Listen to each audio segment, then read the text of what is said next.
మాకు సుప్రీంకోర్టులో వ్యవహారం నడుస్తూనే ఉంది. ఆల్రెడీ హరీష్ రావు గారికి సుప్రీంకోర్టు కొట్టేసింది, క్లీన్ చిట్ ఇచ్చింది. అయినా ఎందుకు పిలిచారో మీరు వాళ్ళని అడగాల. విచిత్రం ఏంటంటే బ్రదర్, మేమేమో ఈ 2 ఏళ్లలో 200 ప్రెస్ మీట్లు పెట్టింటాం ముఖ్య నాయకులు అందరం కలిసి. ఒక్క ప్రెస్ మీట్ ఫోన్ ట్యాపింగ్ మీద ఒక్కడు కాంగ్రెస్ వాడు పెట్టినాడే? ఒక్కడు ఎవడన్నా బాధ్యత గల్లోడు? ఎవరన్నా ఒక్కరు చెప్పాలి కదా అసలు ఏంటి కేసు, ఎవరి మీద ఆరోపణ, ఏంటి ప్రూఫ్? ఒక్కరు పోనీ పోలీసు వాళ్ళన్నా చెప్పన్నా? ఏది లేదు, అంతా లీక్ల మీదకెళ్ళి నడిపిస్తున్నారు. మీరు కూడా అవే రాస్తున్నారు. ఆ లీక్ ఇచ్చుడు, మీరు అదేదో పెద్ద అదే గాస్పెల్, అదేదో భగవద్గీత అన్నట్టు మీరు రాసుడు, దాన్ని మళ్ళీ పెద్ద తెల్లరి తాటికాయ అంత అక్షరాలతో రాసుడు. దాని వెనకాల అడ్వర్టైజ్మెంట్లు, మీడియా మేనేజ్మెంట్లు, సంక్రాంతి శుభాకాంక్షలు, న్యూ ఇయర్ గ్రీటింగ్స్ మాకు కనబడుతూనే ఉన్నాయి. ఎజెండా డ్రివెన్ పాలిటిక్స్ నడుస్తోంది. విచారణ పూర్తి కాలేదు కాబట్టి చెప్తున్నా బ్రదర్, అందుకే న్యాయం ధర్మం ఉందని చెప్తున్నా.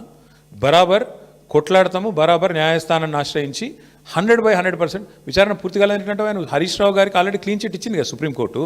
ఆయన మీద ఫోన్ ట్యాపింగ్ విషయంలో ఆధారాలు లేవని కొట్టేసింది కదా. మర్చిపోయినరా మీరు? వీళ్ళు కోట్లాది రూపాయలు ఖర్చు పెట్టి లాయర్లను పెట్టుకున్నా కొట్టవతల వారేసిండు కదా. హరీష్ రావు గారి మీద ఎందుకున్నది?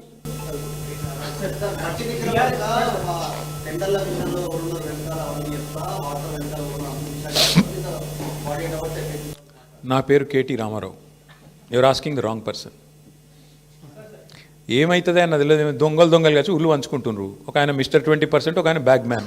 2 బ్యాగులు పంపిండేమో, ఏముంటుంది అందులో పెద్ద దాచిపెట్టేది ఏముంది? ఇలా పెద్ద తెలివని ముచ్చటేముంది? బ్యాగులు పంచుకొని పదవులు కాపాడుకునే బ్యాచ్ అది, దండుపాలెం బ్యాచ్. ఒక ఆయన 20%, ఒక ఆయన 30%. ఏమున్నది? ఈ దేశంలో అందరికీ తెలుసు బ్రదర్, కాంగ్రెస్ అంటేనే స్కామ్ గ్రేస్. వాళ్ళు చేసే దుర్మార్గ పనుల నుంచి, వాళ్ళ కమిషన్లు, వాళ్ళ దందాల నుంచి దృష్టి మరల్చేందుకే ఇక మా మీద వేసే ఈ ఎంక్వైరీలు, కమిషన్లు, అది కథ.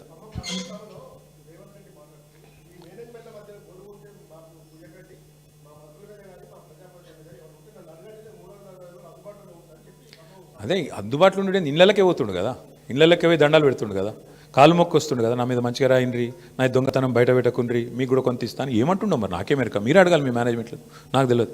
Thank you. దయచేసి నా ప్రార్థన మీ అందరితో కూడా, ప్లీజ్ మా ఫోకస్ అంతా. ఎస్, ఇటువంటి జోకర్ గాలని మస్తు చూసినాం భయ్. ఇగో ఇదివరకు కూడా మస్తు మాట్లాడిన, మకల ఉట్టింది పుబ్బల అవుతుంది అన్నారు, అసలు పార్టీ తుపేలు అన్నారు, ఇదన్నారు అదన్నారు. వాళ్ళందరి పక్కలో బల్లెం బీఆర్ఎస్. ముట్టుకోమని ఎక్కడైనా ఒకటి ముట్టుకొని చూడమని చూద్దాం మేము కూడా. ఎందుకంటే వాళ్ళు మర్చిపోతున్నారు, 10 ఏళ్ళు మేము కూడా అట్లాంటి పాలిటిక్సే చేస్తే కాంగ్రెస్ నామరూపాలు లేకుండా పోయేది. ఇవాళ పాపం ఆయన అక్కస్సు, ఆయన బాధ అంతా ఏంటంటే, ఆయన పాపం కాంట్రాక్ట్ పద్ధతిలో, అవుట్సోర్సింగ్ పద్ధతిలో సీఎం అయిండు పేమెంట్ కోటాలో. ఆయన బాధ అంతా ఏంది? సొంత ఐడెంటిటీ లేదు, ఇంకా ఎవరు గుర్తుపడతలేరు, ఇంకా కూడా గుర్తుపడతలేరు పాపం. గుర్తుపట్టకపోతే యాక్టర్లను జైలు వేస్తాడు, యాక్టర్లు పోయి బతిమలాడుకోకపోతే జీవోలు ఇయ్యాడు. ఆయన ఐడెంటిటీ క్రైసిస్లో ఉన్నాడు. ఆఖరికి ఏదో హార్వర్డ్ పోయి చదువుకుంటాడట, మరి చదువుకొని వచ్చి ఏం చెప్తాడో తెలియదు నాకు. కానీ ఇప్పుడు హార్వర్డ్ పోయి చదువుకున్నాకైనా మరి లాగుల తొండలు, లేకపోతే అదేంది మెడల పేగులు, ఇవన్నీ బంద్ అయితే అని ఆశిస్తున్నాం. గుడ్లు వీకుడు ఇవన్నీ బంద్ అయితే మంచిది. ఆడపోయినాక కూడా మరి ఇప్పుడు ఇంగ్లీష్ వచ్చిన వాళ్ళని తిడతాడు, నాకు ఒకటి తెలియక అడుగుతా. ఇంగ్లీష్ వస్తే ఆయనకి ఏం బాధనో నాకు తెలియదు. కానీ చిన్నపిల్లలు కూడా రేపు అందరు బళ్ళలో, గవర్నమెంట్ బళ్ళలో కూడా మా అక్క నేతృత్వంలో మొత్తం ఇంగ్లీష్ పాఠశాలలు పెట్టినాం. అందరు ఇంగ్లీష్ నేర్చుకుంటారు. మరి ఈయన హార్వర్డ్ పోతాడు. ఈయన మరి అక్కడ వాళ్ళు ఏం చెప్తారు, ఈయన ఏం వింటాడు, ఈయనకి ఏం అర్థమవుతుంది? అర్థమైనాక మళ్ళీ బయటికి ఏం సర్టిఫికేట్ ఇస్తారు, ఏం మాట్లాడతాడు? మళ్ళీ వచ్చి మా భయం మాకుంది. అక్కడ మళ్ళీ ఇంగ్లీష్ అనగానే నన్ను వాళ్ళని తిడతాడేమో, అరే మీరు బాత్రూమ్ కడుక్కుంటారని తిడతాడేమో.